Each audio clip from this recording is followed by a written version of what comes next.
Bin Abdul Muttalib, singa Allah dan panglima syuhada. Di antara orang-orang yang belum beriman di Quraisy itu ada orang yang hatinya menaruh rasa kasih sayang dan penghormatan kepada Nabi Muhammad serta berkeinginan untuk beriman serta mengikuti apa yang diajarkannya. Mereka namun terhalang karena keadaan lingkungan, kebiasaan dan adat istiadat. Namanya Hamzah bin Abdul Muttalib.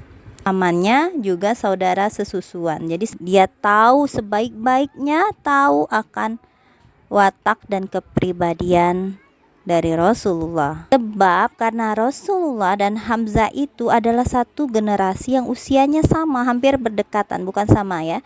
Hanya di waktu muda Hamzah mulai bersaing dengan temannya untuk mendapatkan kelayakan hidup dan merintis jalan baginya untuk memperoleh kedudukan di kalangan pembesar kota Mekah dan pemimpin-pemimpin Quraisy. Sedangkan Muhammad ingin merenung dan mempersiapkan diri dalam memperoleh kebenaran. Pagi hari itu seperti biasa Hamzah keluar dari rumahnya. Di sisi Ka'bah didapatinya serombongan. Dia menemukan serombongan pembesar dan bangsawan Quraisy.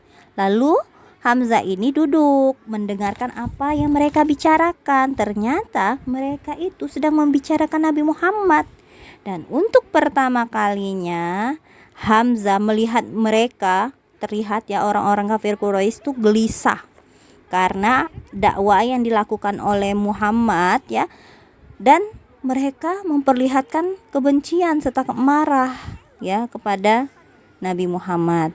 Sebelum itu mereka tidak peduli dan pura-pura tidak peduli atau ambil pusing ya dengan apa yang dilakukan oleh Nabi Muhammad. Tapi sekarang wajah mereka mengerikan, menyeringai karena marah. Lama Hamzah tertawa mendengar obrolan mereka dituduh. Di saat itu juga Abu Jahal segera menegaskan kepada hadirin bahwa sebenarnya Hamzah paling tahu akan bahaya yang diajarkan oleh Nabi Muhammad. Hanya, kata Abu Lahab, Hamzah ini menganggap enteng. Demikianlah para Quraisy tadi, bangsawan Quraisy tadi melanjutkan pembicaraan ya tentang Nabi Muhammad itu sambil mengecam, mengancam ya. Sementara Hamzah pun kadang-kadang ikut tertawa dan kadang-kadang pun tampak marah dengan percakapan mereka itu. Makin lama, desas-desus yang disebarkan Quraisy sekitar dakwah Rasulullah makin memuncak. Kemudian desas-desus itu menjadi hasutan. Nah, jadi membuat orang-orang terhasut ya. Sementara Hamzah tetap memperhatikan dari jauh. Ketabahan hati Muhammad amat mengherankan Hamzah. Sementara usahanya yang mati-matian membela keimanan dan kelancaran dakwanya adalah hal yang baru bagi kaum Quraisy. Walaupun sebenarnya mereka oleh bangsa Quraisy itu termasuk bangsa yang gigih dan keras kepala.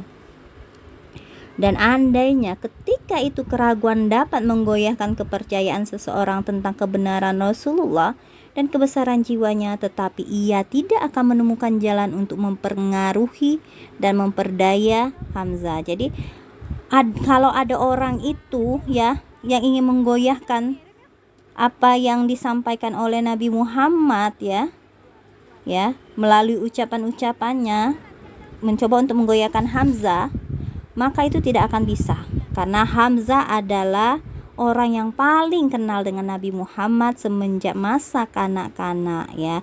Dan pada masa kanak-kanak dia tidak pernah memiliki perbuatan buruk, tidak pernah melakukan perbuatan buruk sampai dewasa.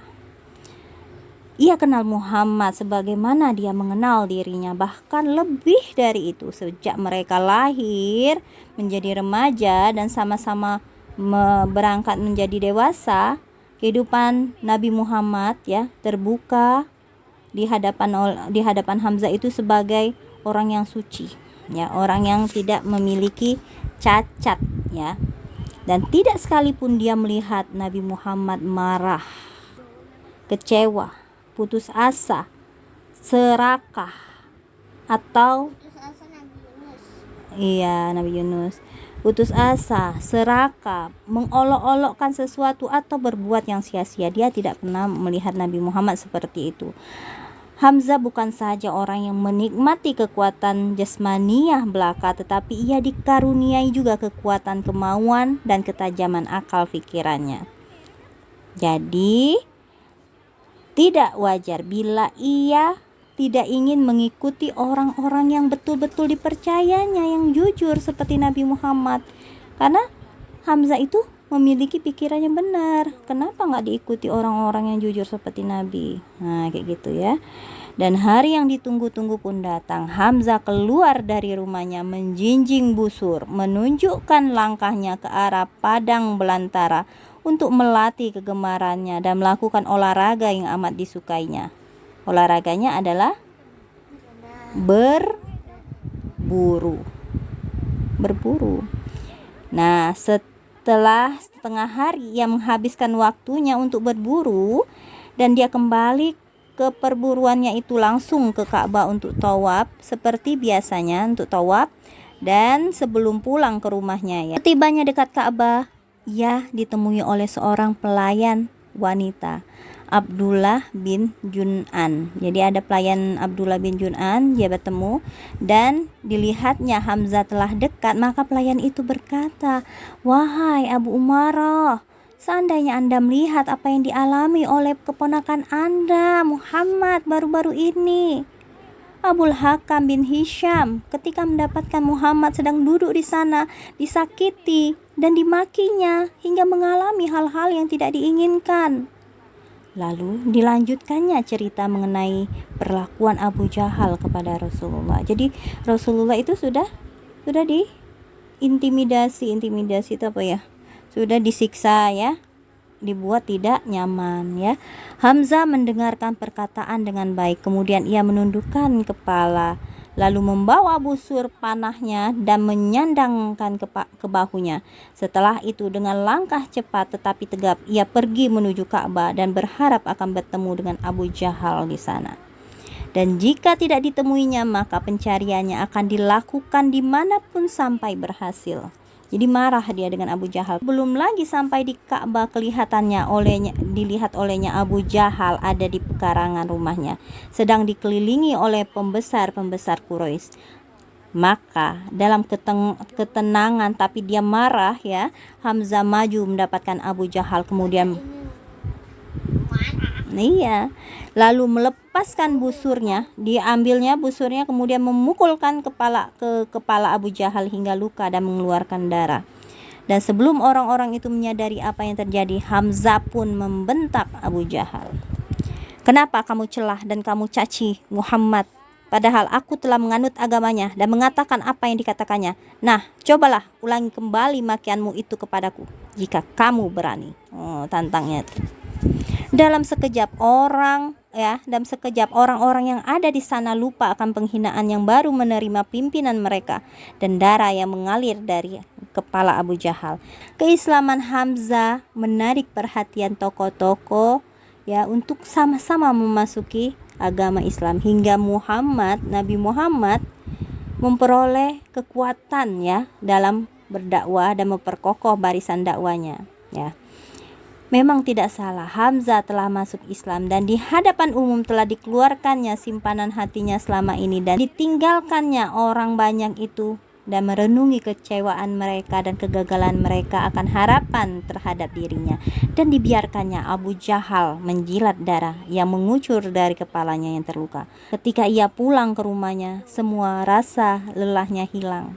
Maka duduklah, nggak tahu Hamzah, Abbas, kemudian Abdullah, terus Abu Jahal tuh bukan, Mbak. Abu Jahal tuh sepupunya kalau tidak salah, bukan ininya. Abu Lahab yang pamannya tuh. Timbullah keheranan, mengapa orang demikian muda dan tergesa-gesa mau meninggalkan agama nenek moyang. Lalu menyesallah dia dengan apa yang telah dilakukannya. Perlahan akalnya pun mulai bekerja dan ia menghentikan pemikiran itu. Dan tak kalah dirasakan bahwa akal pikirannya itu semata-mata terperdaya dengan ikhlas dan tulus hati, ia pergi berlindung kepada yang goib. Nah, goib itu maksudnya Allah ya. Ini Hamzah yang menceritakan. Kemudian timbullah sesal dalam hatiku karena meninggalkan agama nenek moyang dan kaumku. Dan aku pun diliputi kebingungan hingga mata tak hendak tidur. Lalu pergilah aku ke Ka'bah memohon kepada Allah agar membukakan hatiku untuk